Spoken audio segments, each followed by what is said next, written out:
Everyone, I'm Shannon with Hero Arts, and I am so thrilled to be joining Scrapbook and Cards today in their celebration of World Card Making Day. In this video, I am going to create 4 cards featuring Hero Arts' brand new Reactive Glitz inks. These inks are amazing, and I'm going to share with you some of my favorite techniques with them. Also, in celebration of today, Hero Arts has a special code for 50% off the Compact Cutter Bundle starting today through October 12th. Once you put the Compact Cutter Bundle in your cart, just make sure you use the code WCMD when you check out. Let's start by taking a closer look at the new Reactive Glitz inks. We'll start with the warm colors. We have French pink, Spanish orange, and Naples yellow. And I also swatched those out so you can see what they look like stamped. Now we'll move on to the cool shades, starting off with Byzantine green, Egyptian blue, and African violet. And I've also swatched those out as well. You can see this is a beautiful palette. These colors work so well together. Now, these inks have some amazing properties, but I think the most important of all is that they have a shimmery finish. And you're going to see that here with this first card. Also, I'm going to stamp, so you'll see how beautiful they stamp as well. So I have the Color Layering Stellar Flowers stamp set. This is a layering stamp set, so I'm going to start with the base layer for these flowers. And this first one here, I'm going to ink up in that French pink. And I'm just going to ink it up and stamp it. And then you'll see how amazing this stamps, these ink stamp. It's not perfect coverage, so bold, so beautiful, and even has a little shimmer to it. But that shimmer is going to get even more pronounced when we add another layer of ink on top. So I've positioned my second stamp, which is the detail layer, inked it up in the African violet, and you can see that beautiful shimmer that second layer of ink provides. So the thicker the application, the more shimmer you'll have.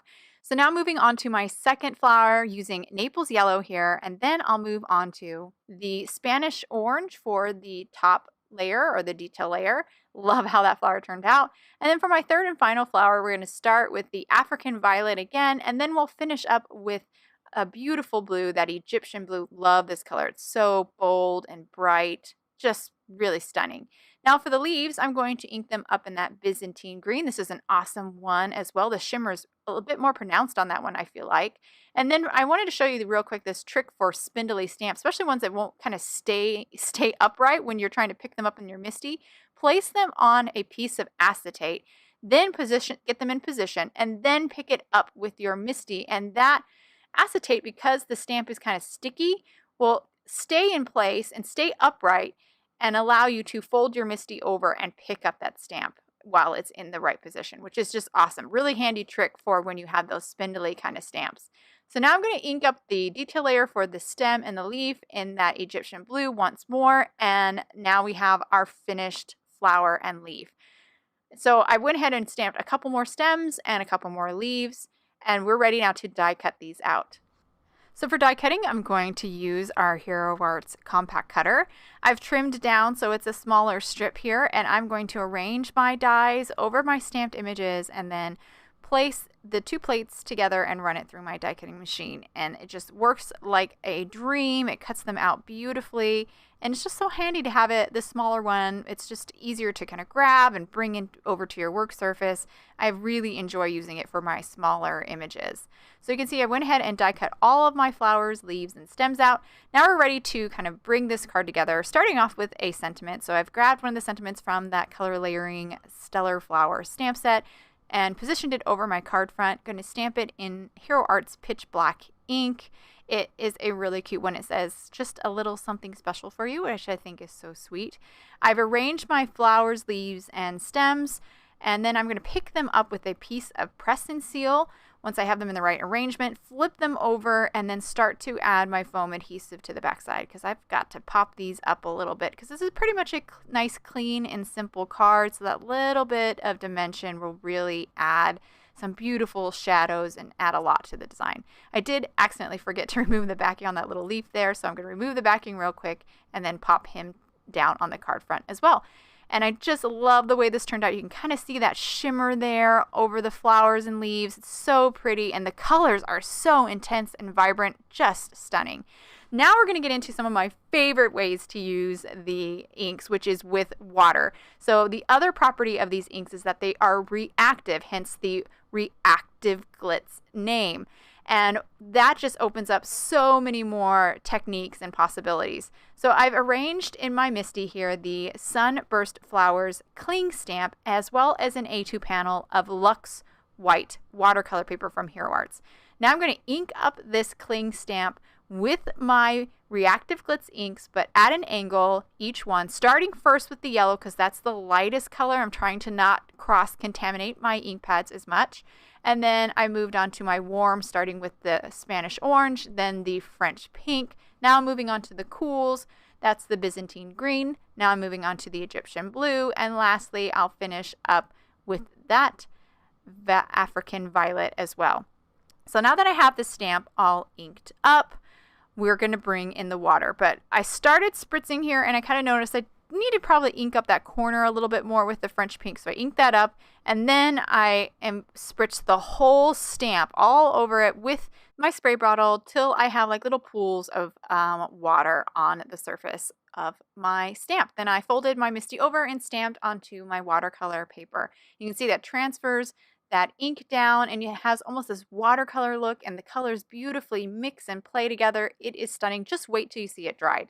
Now we're going to move on to another technique using the Reactive Glitz inks. I have a stencil here. This is the Ornate Flourish stencil, and as you can see here, I'm going to apply my Reactive Glitz inks right directly on top of my stencil. Kind of a different way to use a stencil, but this is going to be really kind of a really cool look when it's done.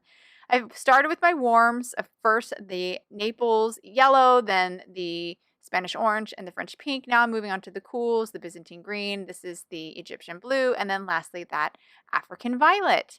After I've got my stencil all inked up here, I will then also spritz it with water. I decided I need a little bit more French pink again and a little bit more yellow. And once I've kind of feel like I've got this inked up enough, that's when I'll grab my spray bottle, spritz the surface of the stencil so it pools on the stencil. And then I decided I was a little bit worried about all the water kind of in between the openings of the stencil. So I moved the stencil out of the way, cleaned it up, cleaned up that excess water. And now I'm going to place my Luxe watercolor paper panel on top. I grabbed a little paper towel to kind of absorb some of that excess activated ink or watered down ink and pressed all over the panel with my fingers to transfer that color onto the paper. And it's just a really cool, a very different look, and I love it. I think that was a really fun one as well. So now I have the same stencil, again, that Ornate Flourish stencil, placed it over my Luxe watercolor panel here, and now I'm going to apply paste. So this is White Pearl Hero Paste. I'm using one of Hero Arts' new plastic palette knights to do this. These are really wonderful and great for your texture mediums. You get 3 in a pack, which is nice because your texture mediums do get your things dirty pretty quick. I removed the stencil, cleaned it off camera, and allowed the panel to dry completely. Now I'm going to ink it up again with my ink pad directly to the surface. This time this is the surface of the paper. And I'm creating these kind of swipes with the ink pad over the surface. And it's catching on the texture, but just a little bit. You'll notice that texture more in just a minute here.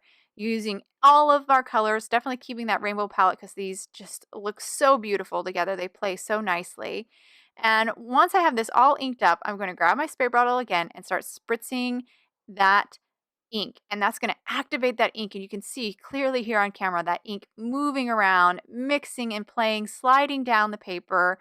And the ornate, the Hero Paste is getting more prevalent too as it kind of pulls away from those raised areas from the Hero Paste, and it's almost magic to see the pattern start to be revealed and become more obvious, and I love it. And then I'm taking a paintbrush here as well and kind of pulling some of the color down a little bit more. Anywhere where it pulled too much, I thought it was mixing too much, I'll kind of use my paintbrush to absorb some of that color away. But here's the finished result. So pretty. Look at all that shimmer on that pattern. Stunning. Or on that design. Stunning, stunning. Here is that one where we pressed the inked up stencil onto a panel of cardstock. I really love how that looks. And here's that first one where we stamped with a cling and spritz with water. All of them are so beautiful. I love how they turned out. Love the subtle shimmer, and those colors are just so pigmented and so bright, just so fun. So now we're moving on to our sentiments. So I had a couple Stampin' Cuts. I had the Hello There Stampin' Cut, Big Hugs Stampin' Cut, and then the Thanks and Happy Stampin' Cut. I used the word dies from those sets and just die cut them out of some white cardstock using my compact cutter. These fit perfectly in it, so it's really handy for those. Then I grabbed some sentiments from the included stamp sets of those Stampin' Cuts and placed them over some Hero Arts Pitch Black cardstock. Going to ink them up in unicorn pigment ink. I like to use unicorn pigment ink when I'm going to do white heat embossing, which is what I'm going to do next. I did apply some anti-static powder before, and now I'm stamping my sentiments down onto that black cardstock in that white pigment ink. Because pigment ink takes longer to dry, it can be used like embossing ink. So now I'm going to dip it into my white embossing powder. You can see the powder sticks perfectly to that unicorn pigment ink. And because it's white, it does kind of help if there's any little gaps in the embossing powder, the white will kind of camouflage those a little bit better. So I went ahead and fussy cut some of those out, trimmed them down. Now we're going to move on to kind of wrapping these cards up. I'm going to start with this panel here. I kind of like it at an angle, so I positioned it in an angle, held it in place, and then trimmed off the excess with a pair of big scissors. Now I'm going to add some foam adhesive to the back side of the panel, and then I'll stick it on my card front so it's kind of popped up. I love that. Again, love that dimension, especially on these kind of more clean and simple designs. They really make a big impact with those subtle shadows. Now I'm moving on to removing the foam, the back on the foam adhesive that I've already added to my sentiment, as well as my word die cut. And then I'll just place it on my card front. So this one has the Happy Thanks Stampin' Cut Extra XL, so extra large. And I just love the way that finishes off the card. Beautiful, clean, and simple design. Here is the panel where we pressed the stencil all onto the watercolor paper. I trimmed it down to a smaller panel, and now I'm just adhering it to my card front. And then I'll grab my sentiment. I'm using the Hello There, as well as a sub-sentiment from that Hello There Stampin' Cut set. And I've popped both of these up with foam adhesive as well. So this one says, Hello There, you're the best. So cute. And then we're moving on to our final card. I used the Big Hugs for this one. I also popped them up with foam adhesive. This is the one that has that beautiful hero paste in the background with the Reactive Glitz over on top, and just so pretty. Love how that one turned out. Definitely a technique I'll be using again in the future. And that actually completes all my cards here. We'll grab them again on screen so you can see. Love how this one turned out, the mixing of the colors. Of course, we can't forget this one is such a great technique. So easy and basically fail proof. That one I will for sure be returning to. And then last but not least, this one, the first card we made, which just is a really great example of how wonderful these inks stamp. All right, guys, I hope you enjoyed this video and all of these cards. And don't forget about that awesome promotion for our compact cutter, which we used a couple of times in this video. And thank you guys so much for joining me today, and I hope you enjoy the rest of World Card Making Day.